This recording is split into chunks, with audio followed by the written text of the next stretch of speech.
Hi. Thomas Jefferson wrote, "We hold these truths to be self-evident, that all men are created equal, that they are endowed by their Creator with certain unalienable rights, that among these are life, liberty, and the pursuit of happiness." The Constitution of the United States was meant to provide a safe environment for citizens to live peaceful lives without injustice or abuse of power. Jefferson declared that when a government no longer acts in this manner, it is the right of the people to overthrow that government and institute a better one. Christians believe that a better government could be had if it were based on biblical principles rather than on deistic or humanistic principles. I don't think they realize what they're wishing for, and I don't think they'd like it if they got what they seek.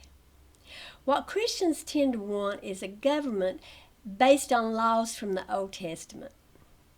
That has to be the case because Christians aren't under law, but are under grace. The New Testament is not a law book.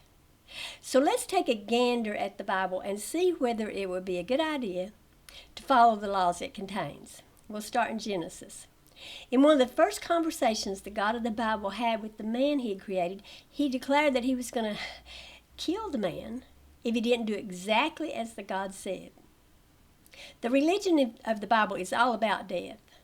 It began immediately as soon as one indiscretion was performed, and it still exists today. The law of Moses was the ministration of death, and according to most Christians, Jesus still has not abolished death. They teach that we all live under a death curse. You see, a theocracy is not about justice or remedies or making a better world or prolonging life or upholding concepts that work to keep us alive. It's about pleasing an overlord. And that, of course, is why Christians want a theocracy. They want the government to please their God. They think that their God will then smile down on them. It's about gaining vengeance for their overlord, because that's what his laws are about. They are not, as I said, remedial. Harsh punishment comes quickly and usually results in death. The Old Testament, where these laws Christians desire come from, is, as I said, the ministration of death. Its laws bring death and nothing more. It's cursed be the man who does this, and cursed be the man who does that, over and over and over. And yes, these are indeed the laws that Christians want enforced. They're not fighting for laws of compassion or love or generosity. They don't care about the poor or the widows and orphans and prisoners. Those are people Jesus talked about, but they are not the people Christians worry about. Just the other day, I saw a Christian preacher saying that people on welfare should be forced to take the COVID vaccine. Now, he made sure to mention that it wasn't people on Social Security, because they paid into the program. He, of course, is old enough to be on Social Security. Now, ignoring the fact that people on welfare at some point in their lives no doubt paid into these programs as well, or the fact that lots of us get a whole lot more money from Social Security than we ever put in, think about the implication here. This preacher feels that poor people should be forced to be vaccinated while richer people shouldn't.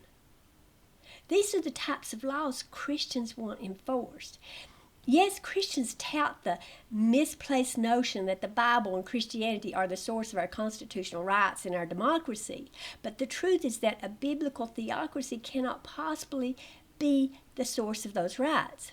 In fact, there are several categories of laws in the Bible that can get a person killed.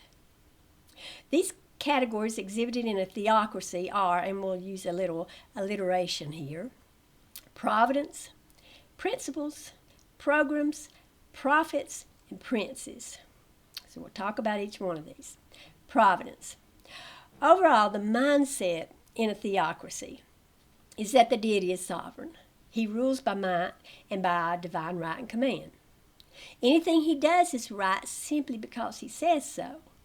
It might be wrong, as we all know that the God of the Bible committed evil acts himself and authorized many wicked practices, but he makes it right by commanding it. Returning our thoughts to the Garden of Eden, Yahweh placed a curse on all of humanity in perpetuity. This curse results in death for every person who has ever lived or ever will live, simply because their ancestors ate from a forbidden tree and Yahweh then brought death into the world. Yahwism, Christianity, Abrahamic religions, whatever you want to call the religion that comes from the Bible, was a death cult from the get-go. Later in the flood, Yahweh killed most of humanity because he was upset at how the things he set in motion turned out. Think about that. Yahweh knew when he was knee-high to a grasshopper that he was going to flood the earth and destroy nearly everybody, men, women, and children, puppies and kittens too. Since he is outside of time, space, and matter, the flood was in his heart from childhood, so to speak. Yet he acted all surprised that people were misbehaving, so he got his panties all in a wad. Yes, Yahweh planned that flood before he even created the earth. Then came the law of Moses, and as I mentioned earlier, it was the ministration of death. Revelation in the New Testament says Jesus concocted a plan to kill 1/3 of humanity by various and sundry means. The Old Testament actually says he's going to kill everybody. Jesus was rather creative about the whole thing. I mean, with the bowls or vials, seals and trumpet judgments, and not forgetting the 4 horsemen and the sword in his mouth and his rod of iron and the stomping boots. I know Christians will say, but that's just one part of it. What about the good part? You're leaving that out. You mean the minuscule number of people who will escape all the horrors Yahweh plans to inflict on almost everybody else? That's like saying, but what about all the people who didn't die in the flood? See how loving Yahweh is? And that's how Christians talk. Those 8 souls, oh my goodness, they have pictures all over the place. That ark and those animals in children's bedrooms. And it's worse than saying, what about all the people Hitler didn't torture and kill? Wasn't he good not to harm them? It's worse because Hitler harmed the smaller number of people. And according to most Christians, Yahweh harms the greater number of people for all eternity. In a theocracy, people don't have the right to life. They have the right to death. Principles. Overall, the mindset of those who follow the Bible is that abstract ideas can result in death if they are contrary to other abstract principles. Sometimes one principle overrides another principle. For instance, let's look at the story of Korah. He and some others spoke out against Moses and Aaron, saying, "You take too much upon you. See, and all the congregation are holy, every one of them, and the Lord is among them. Wherefore then lift ye up yourselves above the congregation of the Lord." I get where Korah was coming from, don't you? The whole congregation was holy.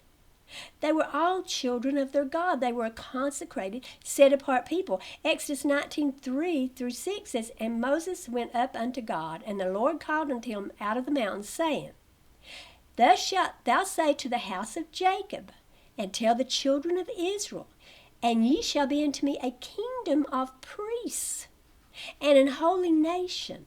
These are the words which thou shalt speak unto the children of Israel."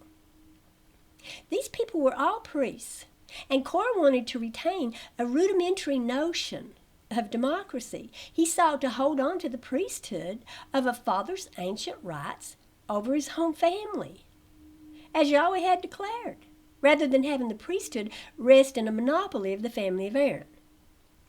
Imagine how you'd feel if suddenly one family group in your neighborhood popped up and said, "Oh, BTW, God has decided that only my family can be rulers.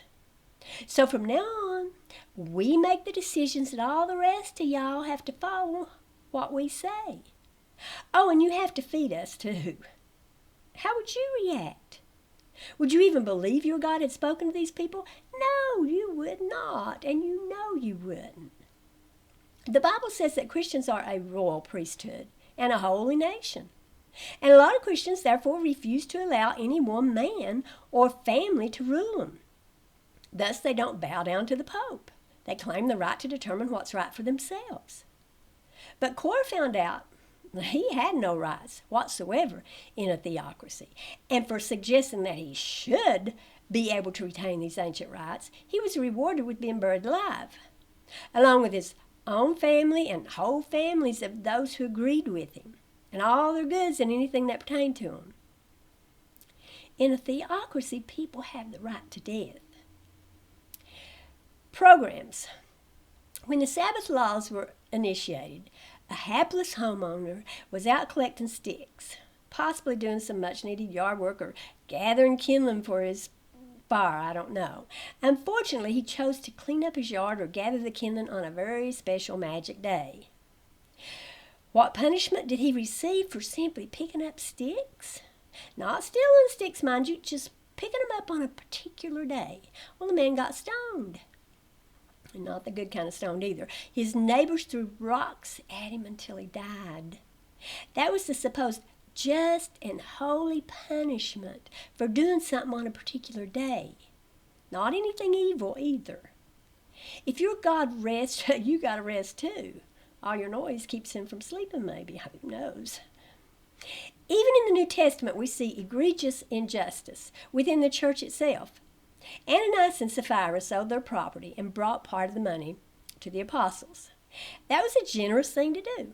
Now, the people wanted a little more credit than they should have enjoyed. They wanted to pretend they brought the full amount of money that they'd received from the sale of their property. So Ananias, coming in first, lied and said that's how much they'd sold the property for. 3 hours later, his wife Sapphira showed up. Now, we don't know that Sapphira would have lied if left to her own devices. Maybe she would have, and maybe she wouldn't have. But Peter put a stumbling block in front of her. He tempted her by asking her if the price Ananias had quoted was the true price. He could have just asked how much, and maybe she would have told the truth. I mean, not that it was any of his business anyway, but once he mentioned the price, naturally she had no choice but to say yes or betray her husband. I know she had planned to lie, but she might have changed her mind in the presence of Peter. But how could she change it once he brought up the price and she knew her husband had carried through with the lie? When I bought the house I'm living in, it had a stair lift. I didn't want it because it took up part of the stairs and was in my way. So I had my daughter put it up for sale for $200. The lady who came to buy it said, "That was $250, right?" Well, I have to tell you, for a split second, I considered saying yes. I didn't, of course, but if my husband had already said it, I would have. In a theocracy, people, it would seem, have the right to death, and that for telling a lie to a church leader. It wasn't about holding back the money. They didn't have to sell their house, and if they did, they could have kept the money. They died for telling a lie. Prophets. The Bible contains many stories expressing the truth that prophets had the power of life and death in a theocracy. If a prophet said to murder everybody in a certain location, including infant children and even dogs and cats, then it was do it or die, or at least be dethroned from your kingship. Prophets were given authority to kill or invoke the deity to kill. We see this in the story of King Saul and the Amalekites. The prophet Samuel had told Saul to kill everybody and everything in Amalek, but Saul spared Agag, the king, and the best of the sheep and of the oxen and of the fatlings and of the lambs. When Yahweh found out about it, he was like, "Man, I can't believe this. I wish I hadn't made Saul king. If I had known he was going to let somebody live that I wanted to die, I wouldn't have made him king." Yeah, I'm paraphrasing. But think about that for a minute. Yahweh supposedly knew when he set Saul up as king, thinking Saul was all that Saul would disobey Samuel in this instance. Then when Saul did what Yahweh knew for a fact he was going to do, Yahweh wished he hadn't made him king. What kind of craziness is that? If you were going to wish you hadn't done something, and you knew you were going to wish it, why'd you do it, you raving lunatic? Anyway, This right to murder given to prophets wasn't only for the common good either. A prophet could be insulted by the words of kids and murder those children in vengeance, and still be pleasing to Yahweh. In fact, Yahweh would come to the prophet's defense and kill for him. We see that in the story of Elisha and the bears that suddenly materialized and mauled and killed 42 young boys who insulted bald-headed Elisha. In a theocracy, people have the right to death. Princes. As we've seen throughout the Bible, we see the state or governing body acting in the name of the deity worshipped in the land. Kings and other rulers govern from a subjective, arbitrary and pragmatic point of view. Under Moses, Joshua, the judges, and the princes, people could be executed at the command of the leader. Their whole families might be murdered or enslaved or forced into sex trafficking and have their property stolen. Or hey, a king might suggest cutting a baby in half when two women don't agree on whose child it is. And in a theocracy, that's hunky-dory, because in a theocracy, people have the right to death. In a democracy, on the other hand, we have constitutions, laws, court rulings, and legislation that afford people, yes, people, human rights and recourses against the above categories. These avenues of protection are lacking in a theocracy. In a theocracy, it's my way or the highway, or I should say my way or the grave. The Bible, or the bad book, is not a source we should look to for human rights or governance. In fact, it is a source and catalyst that has taken away human rights when religion has been allowed to run roughshod over actual people. When the Bible was overly influential in the United States, we had slavery, a civil war, lynchings, civil rights violations, discriminatory laws, blue laws, and sexually prohibitive laws. And women were not full citizens, but were property with no voting rights. This, of course, was all because even in our democracy, we have used the Bible sometimes as a source of justice and proper treatment of those who break laws. And the Bible's ideas about punishment are not just or fair and equally meted out. We can be glad that our Constitution it's based our rights not on a theocracy, but on a deistic system and understanding of natural law and just treatment of all people. Our society has been slowly moving away from theocratic notions by legislation, changing norms, and court rulings, moving toward a just enforcement of laws. And we should be grateful for this. Moving away from biblical mandates in our society is bringing more fair and humane treatment to all people.